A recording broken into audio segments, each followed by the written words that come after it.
সমগ্র মানবজাতির জন্য পরম পুরুষ ভগবান শ্রীকৃষ্ণের সর্বশ্রেষ্ঠ উপহার হল শ্রীমদ্ ভগবদ্ গীতা। শ্রী শ্রী গীতাতে সরাসরি বা রূপকভাবে বুঝিয়ে দেওয়া হয়েছে মানব জীবনের গূঢ় অর্থ। ব্যাপক অর্থে গীতাই সমগ্র মানবজাতির জন্য পূর্ণাঙ্গ ও আদর্শ জীবন বিধান। শুধু তাই নয়, নিয়মিত গীতার স্পর্শ করা, গীতা পাঠ করা, গীতা মাহাত্ম্য অনুধাবন করাও অনেক বড় পুণ্যের কাজ হিসেবে বিবেচিত হয়। এছাড়াও আমাদের সমাজে প্রতিদিন গীতা পাঠ করাকে সনাতন ধর্মাবলম্বীদের নিত্যকর্মের অংশ হিসেবে মনে করা হয়।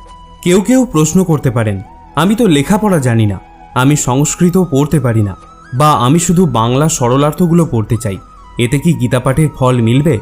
আবার অনেকে বলেন, গীতা পাঠ করার জন্য কোথা থেকে শুরু করব, কিভাবে শুরু করব, এগুলো না জানার কারণেই গীতা পাঠ করা হয়ে ওঠে না। এগুলি ছাড়াও আমাদের জটিল মনের উৎপাদিত নানাবিধ সমস্যাকে আমল দিতে গিয়ে আমরা গীতা বিমুখ থেকে যাই। শ্রীমদ্ ভগবদ্ গীতা একটি নিত্য পাঠ্য গ্রন্থ। অনেকে আছেন যারা খুব ছোটবেলা থেকেই গীতা পাঠ করে থাকেন, তবে কে কতবার গীতা পাঠ শেষ করেছে সেটা কিন্তু বড় ব্যাপার নয়। বড় ব্যাপার হলো কে কতটুকু বুঝে পড়েছে। বলা হয়ে থাকে, যদি গীতার একটা শ্লোকেরও মর্মার্থ কেউ বুঝতে পারে, তাহলে তার জীবনে আমূল পরিবর্তন সাধিত হয়। গীতা আমাদের শেখায় কিভাবে আমরা জীবনে চলব, কিসের উদ্দেশ্যে আমাদের এই জীবনের পথ চলা, কিভাবে মোক্ষলাভ সম্ভব ইত্যাদি। আমি আমার অভিজ্ঞতা থেকে বলতে চাই, যতদিন যাবৎ গীতা পড়া শুরু করেছি, একটু অন্যরকম উপলব্ধি করতে শুরু করেছি। পশু পাখি থেকে শুরু করে সকল সৃষ্টির প্রতি একরকম মায়া কাজ করতে শুরু করেছে। আমাকে ভাবতে শিখিয়েছে, মনে প্রশ্ন জাগ্রত হতে শুরু করেছে, আমি এই পৃথিবীতে কেন? শ্রীমদ্ ভগবদ্ গীতা শুধু পাঠ করলেই হয় না, উপলব্ধি করতে হয়। যতই উপলব্ধি হবে ততই জ্ঞানের আলো আসবে, সাথে আসবে প্রশান্তি। গীতা আমাদের পথ চলতে শেখায়, তাই তিনি মাতৃস্বরূপা। এখানে প্রশ্ন করা যেতে পারে, গীতা পাঠ আমার জন্য কেন জরুরি? আমি শুধু এটুকুই বলবো যে প্রত্যেকের জীবনে একবার অন্তত এই বইটি পড়া উচিত। এখানে যা লেখা রয়েছে তার সবকিছুই আমার কাছে খুব বাস্তব বলে মনে হয়। জীবনের নানাবিধ সমস্যা, চিন্তাভাবনার সমাধান এই গ্রন্থে পাওয়া যায়। অথচ আজ থেকে কত আগে এই বই লেখা হয়েছে। আর যেটা সব থেকে ভালো লাগে, এই বইটি শুধুমাত্র হিন্দু ধর্মের ব্যাপারে লেখা নেই, সমগ্র মানবজাতির কথা আছে। যে কোনো ধর্মের মানুষ এই গ্রন্থ পড়ে উপকৃত হতে পারে। গীতা পাঠ করা এবং গীতা পড়া, এই দুটির মধ্যে কিন্তু বিস্তর পার্থক্য আছে। পাঠ বলতে বোঝায় শাস্ত্রীয় পাঠ বা শাস্ত্র নির্দেশিত নিয়ম মেনে পাঠ করা, যেমন স্নান করে শুদ্ধ বস্ত্র পরিধান করে পূর্ব বা উত্তর দিকে মুখ করে গীতা পাঠ করা। আর পড়া বলতে বোঝায় জ্ঞান অর্জনের জন্য পড়া। সেক্ষেত্রে যে কোনো ব্যক্তি যে কোনো সময় যে কোনোভাবে গীতা পড়তে পারেন। অন্যান্য গ্রন্থের মতোই ভগবদ্ গীতাও পড়ার থেকে হৃদয়ঙ্গম করা ও আত্মস্থ করার দাম অনেক বেশি। মোট কথা হলো, গীতা পাঠ করতে যেটা প্রয়োজন সেটা হলো আপনার মনের একাগ্রতা এবং গীতা জ্ঞান আহরণের সদিচ্ছা। আপনি কোন ভাষায় গীতা পাঠ করলেন, আপনার উচ্চারণ কতটা শুদ্ধ, আপনি কোন অধ্যায় থেকে শুরু করলেন, বা আপনি কোন সময় গীতা পাঠ করলেন, তার থেকে অনেক বেশি গুরুত্বপূর্ণ আপনি গীতা পাঠ করে কতটুকু জ্ঞান আহরণ করলেন এবং কতটা ভক্তি ভরে শ্রীকৃষ্ণের মুখনিসৃত বাণী অধ্যয়ন করলেন। এই কারণেই জ্ঞানী ও সাধুরা বলে থাকেন, পরমপিতা তার জাগতিক সন্তানদের কাছে আনুষ্ঠানিকতা নয়, বরং ভক্তি আশা করেন। তাই সত্যি বলতে গীতা পাঠ করতে সাধারণ সুচিতা ও মনের পবিত্রতা ছাড়া আর কোনো কিছুরই প্রয়োজন হয় না। তবে আপনি যদি আনুষ্ঠানিকভাবে তথা কোনো অনুষ্ঠানে বা উপলক্ষকে সামনে রেখে গীতা পাঠ করতে চান, তবে আপনাকে কিছু সাধারণ নিয়মাবলী মেনে চলতে হবে। সেই নিয়মগুলিকে আপনাদের অবগত করানোর উদ্দেশ্যেই আমাদের আজকের এই আয়োজন। এছাড়াও এই আলোচনাতে আপনারা জানতে পারবেন গীতার প্রতিটি অধ্যায় পাঠে কী কী ফল মেলে এবং প্রত্যেক অধ্যায়ের নাম মাহাত্ম্য। আশা করি সম্পূর্ণ আলোচনাটি আপনি মনোযোগ সহকারে শুনবেন। গীতা পাঠ করার জন্য পবিত্র মন এবং পবিত্র বস্ত্র পরিধান করে পবিত্র স্থানে আসন পেতে উত্তর বা পূর্ব দিকে মুখ করে বসুন। এরপর আচমন, বিষ্ণু স্মরণ, সূর্যার্ঘ্য, স্বস্তিবাচন, সংকল্প, আসনাদি ইত্যাদি কার্যগুলি পর্যায়ক্রমে সেরে ফেলুন। এরপর তিলক ধারণের পালা। উল্লেখ্য, তিলক ধারণ না করলে কোনো কর্মই পূর্ণতা পায় না, এমন মতবাদ প্রচলিত রয়েছে বৈষ্ণব সমাজে। আপনাদের সুবিধার্থে আমি তিলক ধারণের মন্ত্রগুলি স্ক্রিনে দিয়ে দিলাম, সম্ভব হলে লিখে রাখুন বা স্ক্রিনশট নিয়ে রাখুন। এছাড়াও গীতা পাঠ করার প্রতিটি ধাপ মন্ত্রসহ আমি স্ক্রিনে দিয়ে দিলাম। প্রথম ধাপে 3 বার বলুন ওম তৎসৎ। দ্বিতীয় ধাপে স্মরণ করুন গুরুদেবকে, কারণ গুরুই ব্রহ্মা, গুরুই বিষ্ণু, গুরুই মহেশ্বর। গুরুদেবের স্মরণে পাঠ করুন ওম অখণ্ড মণ্ডলাকারম ব্যাপ্তম যেন চরাচরম তৎপদং দর্শিতম যেন তস্मै শ্রী গুরবে নমঃ। অজ্ঞানতিমিরান্ধস্য জ্ঞানাঞ্জন শলাকয়া চক্ষুরুন্মীলিতম যেন তস্मै শ্রী গুরবে নমঃ। গুরুর ব্রহ্মা গুরুর বিষ্ণু গুরুর্দেব মহেশ্বর গুরুরেব পরম ব্রহ্ম তস্मै শ্রী গুরবে নমঃ। গুরুমন্ত্র পাঠ করা শেষ হলে তৃতীয় ধাপে নিজের পিতামাতাকে প্রণাম করুন, কারণ পিতামাতাই আমাদের জাগতিক ঈশ্বর। পিতার প্রণাম মন্ত্রটি হল পিতা স্বর্গ পিতা ধর্ম পিতা হি পরম তপ পিতরি প্রীতিমা পণ্যে প্রিয়ান্তে সর্বদেবতা। এবার মাতার প্রণাম মন্ত্রটি পাঠ করার পালা। মাতা জননী ধরিত্রী দয়াদ্র হৃদয়া সতী দেবীভ্য রমণী শ্রেষ্ঠা নির্দশা সর্বদুঃখ হরা। ওম শান্তি রূপং সমারূপং স্নেহ রূপং শুভঙ্করীম সাক্ষাৎ ভগবতী দেবী মাতরং তাং নমামহম। চতুর্থ ধাপে ভগবান শ্রীকৃষ্ণ ও রাধিকার প্রণাম মন্ত্র পাঠ করবেন। শ্রীকৃষ্ণের প্রণাম মন্ত্রটি হল ওম কৃষ্ণায় বাসুদেবায় হরয়ে পরমাত্মনে প্রণত ক্লেশ নাশায় গোবিন্দায় নমো নমঃ। হে কৃষ্ণ করুণা সিন্ধু দীনবন্ধু জগৎপতে গোপেশ গোপিকা কান্ত রাধাকান্ত নমস্তুতে। এবার শ্রীরাধিকার প্রণাম মন্ত্রটি পাঠ করুন। তপ্ত কাঞ্চন গৌরাঙ্গী রাধে বৃন্দাবনেশ্বরী বৃষভানু সুতে দেবী প্রণামামি হরিপ্রিয়ে। পঞ্চম ধাপে সরস্বতী ব্যাসাদি প্রণাম মন্ত্র উচ্চারণ করুন।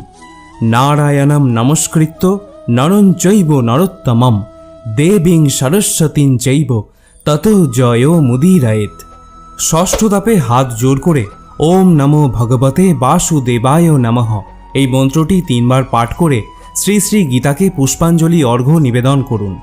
এরপর সপ্তম ধাপে গীতা গ্রন্থটি খুলুন এবং হাত জোরপূর্বক পাঠ করুন ওম অশ্ব শ্রীমদ্ ভগবদ্ গীতা মালা মন্ত্রস্য শ্রী ভগবান বেদ ব্যাস ঋষি অনুষ্টুপ ছন্দ শ্রীকৃষ্ণ পরমাত্মা দেবতা অশোচান্য শচস্তং প্রজ্ঞাবাদাংশ্চ ভাষসে ইতি বীজম সর্বধর্মান পরিত্যজ মামেকং শরণং ব্রজ ইতি শক্তি অহং তাং সর্বপাপেভ্য মোক্ষয়িষ্যামি মা শুচ ইতি কিলকম। এরপর অষ্টম ধাপে শ্রীমদ্ ভগবদ্ গীতার ধ্যান বা মঙ্গলাচরণ হাত জোর করে পাঠ করবেন। ওম হরি ওম তৎসৎ ওম নমো ভগবতে বাসুদেবায় অথ শ্রীমদ্ ভগবদ্ গীতার মঙ্গলাচরণম প্রারম্ভম। ওম পার্থায় প্রতিবোধিতাং ভগবতা নারায়ণেন স্বয়ং ব্যাসেন গ্রথিতাং পুরাণমৌনিনা মধ্যে মহাভারতম অদ্বৈতামৃতবর্ষিণীং ভগবতী মষ্টাদশাধ্যায়িনীম অম্ব তামনুসন্দধামি ভগবদ্গীতে ভবদেশিনীম। এটি ছিল গীতার মঙ্গলাচরণের প্রথম শ্লোক। এরকম আরও 8টি শ্লোক তথা মোট 9টি শ্লোক নিয়ে গঠিত শ্রী শ্রী গীতার মঙ্গলাচরণ। যদি সম্ভব হয় তাহলে সবগুলি শ্লোকই পাঠ করবেন। মঙ্গলাচরণ পাঠ শেষ করে বলুন ওম ইতি শ্রীমদ্ ভগবদ্ গীতার মঙ্গলাচরণম সমাপ্তম। এরপর নবম ধাপে শ্রী শ্রী গীতা গ্রন্থখানি পাঠ করা শুরু করুন। ধরা যাক আপনি চতুর্থ অধ্যায়ের সপ্তম এবং অষ্টম শ্লোক দুটি পাঠ করবেন, তাহলে হাত জোর করে বলুন অথ শ্রীমদ্ ভগবদ্ গীতা চতুর্থ অধ্যায় জ্ঞানযোগ সপ্তম ও অষ্টম শ্লোক। এবার সংস্কৃত শ্লোক বলতে শুরু করুন। यदा यदा हि धर्मस्य ग्लानिर्भवति भारत अभुत्थानं धर्मस्य तदात्मानं सृजामहं परित्राणाय साधूनां विनाशाय च दुष्कृतां धर्मसंस्थापनार्थाय সম্ভবামি যুগে যুগে। সরলার্থ, হে ভারত, যখনই ধর্মের অধঃপতন হয় এবং অধর্মের অভ্যুত্থান হয় তখন আমি নিজেকে প্রকাশ করে অবতীর্ণ হই সাধুদের পরিত্রাণ করার জন্য এবং দুষ্কৃতকারীদের বিনাশ করার জন্য এবং ধর্ম সংস্থাপনের জন্য আমি যুগে যুগে এই ধরাধামে অবতীর্ণ হই। দশম ধাপ। এই পর্যন্ত পাঠ করে আপনি যদি গীতা পাঠ শেষ করতে চান তাহলে বলুন ওম তৎসৎ। ইতি শ্রীমদ্ভগবদ্গীতাসু উপনিষদসু ব্রহ্মবিদ্যায়ং যোগশাস্ত্রে শ্রীকৃষ্ণার্জুন সংবাদে জ্ঞানযোগ নামকং চতুর্থ অধ্যায় একাংশেন সমাপ্তম। এখানে বলে রাখি, যদি আপনি সম্পূর্ণ অধ্যায় পাঠ করে থাকেন তাহলে একাংশেন শব্দটির উচ্চারণের প্রয়োজন নেই। একাদশতম ধাপে শ্রী শ্রী গীতার মাহাত্ম্য পাঠ করুন। মনে রাখবেন, আপনি শ্রী শঙ্করাচার্য প্রণীত গীতা মাহাত্ম্য বা শ্রীল ব্যাসদেবকৃত গীতা মাহাত্ম্য বা শ্রী বৈষ্ণবীয় তন্ত্রসারোক্ত গীতা মাহাত্ম্য, যে কোনো মতের গীতা মাহাত্ম্য থেকে যে কটি ইচ্ছা শ্লোক সরলার্থ সহ পাঠ করবেন।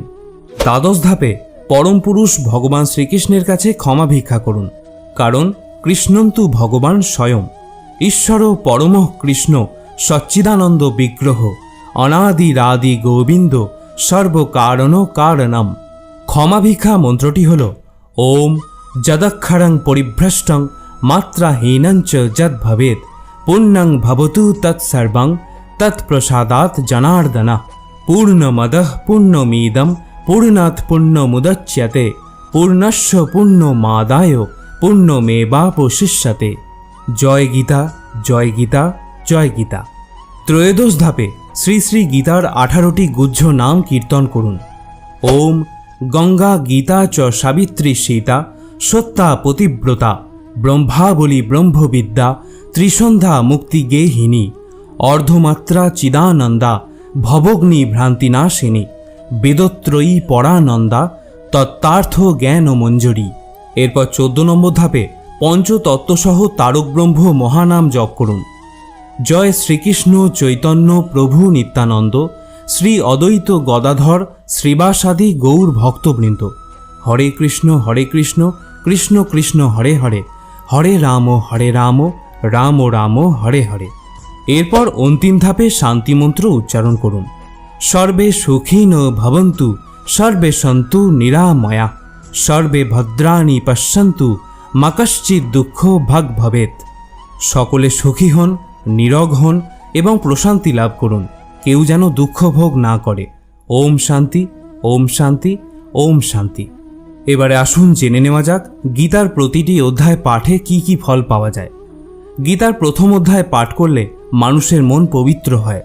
দ্বিতীয় অধ্যায় পাঠ করলে নির্মলতা লাভ করা যায়। তৃতীয় অধ্যায় পাঠ করার ফলে সর্বপাপ দূর হয়ে যায়। চতুর্থ অধ্যায় পাঠ করলে ব্রহ্মহত্যা এবং স্ত্রী হত্যাজনিত পাপ তৎক্ষণাৎ দূর হয়ে যায়। পঞ্চম অধ্যায় পাঠ করলে চৌর্য মহাপাপ দূর হয়। ষষ্ঠ অধ্যায় পাঠ করার ফলে মন্দ ভাগ্য বিনাশ হয়। সপ্তম অধ্যায় পাঠ করলে বুদ্ধির নির্মলতা লাভ করে। অষ্টম অধ্যায় পাঠ করার ফলে অখাদ্য ও অপেয়জাত সকল প্রকার পাপ দূর হয়। নবম অধ্যায় পাঠ করলে পৃথিবী দানের মতো পুণ্য ফল লাভ হয়। দশম অধ্যায় পাঠ করলে সর্বপাপ বিনষ্ট হয়ে শ্রেষ্ঠ জ্ঞান জন্ম হয়। একাদশ অধ্যায় পাঠ করলে ব্রহ্মজ্ঞান লাভ হয়ে মুক্তি লাভ হয়। দ্বাদশ অধ্যায় পাঠের ফলে বিশুদ্ধ ভক্তি জন্মে। ত্রয়োদশ অধ্যায় পাঠে জ্ঞানচক্ষুর বিকাশ হয়। চতুর্দশ অধ্যায় পাঠ করলে অশ্বমেধাদি যজ্ঞের ফলাফল লাভ হয়। পঞ্চদশ অধ্যায় পাঠ করলে নির্মল জ্ঞান লাভ করে যোগী হওয়া যায়। ষোড়শ অধ্যায় পাঠ করলে মনুষ্য সংসার বন্ধন থেকে মুক্তি লাভ করে। সপ্তদশ অধ্যায় পাঠ করলে রাজপেয় নামক যজ্ঞের ফল লাভ হয় এবং অষ্টাদশ অধ্যায় পাঠ করলে জ্ঞানরূপ অগ্নি দ্বারা পাপকে দূর করা যায়। এরপর ভগবদ্গীতার নাম মাহাত্ম্য শ্রবণ করবেন। আপনারা ইতিমধ্যেই গীতার 18টি গুহ্য নাম শ্রবণ করেছেন। এই 18টি নামের রয়েছে ভিন্ন ভিন্ন নাম মাহাত্ম্য। এই নাম মাহাত্ম্য নিয়ে একটি বিস্তারিত ভিডিও আমি ইতিমধ্যেই পোস্ট করেছি, যার লিঙ্ক আমি এই ভিডিও শেষে দিয়ে দিলাম। আপনারা চাইলে সেই ভিডিওটিও দেখে নিতে পারেন। আশা করি বন্ধুরা আপনাদের এই ভিডিওটি দেখে ভালো লেগেছে। যদি সমৃদ্ধ হন তাহলে অবশ্যই একটি লাইক করবেন। সকলে গীতা পাঠ করুন, গীতা শ্রবণ করুন এবং গীতা প্রচার করুন। আবার দেখা হবে অন্য আরেকটি ভিডিওতে। ততক্ষণের জন্য ভালো থাকবেন, সুস্থ থাকবেন। জয় শ্রীকৃষ্ণ।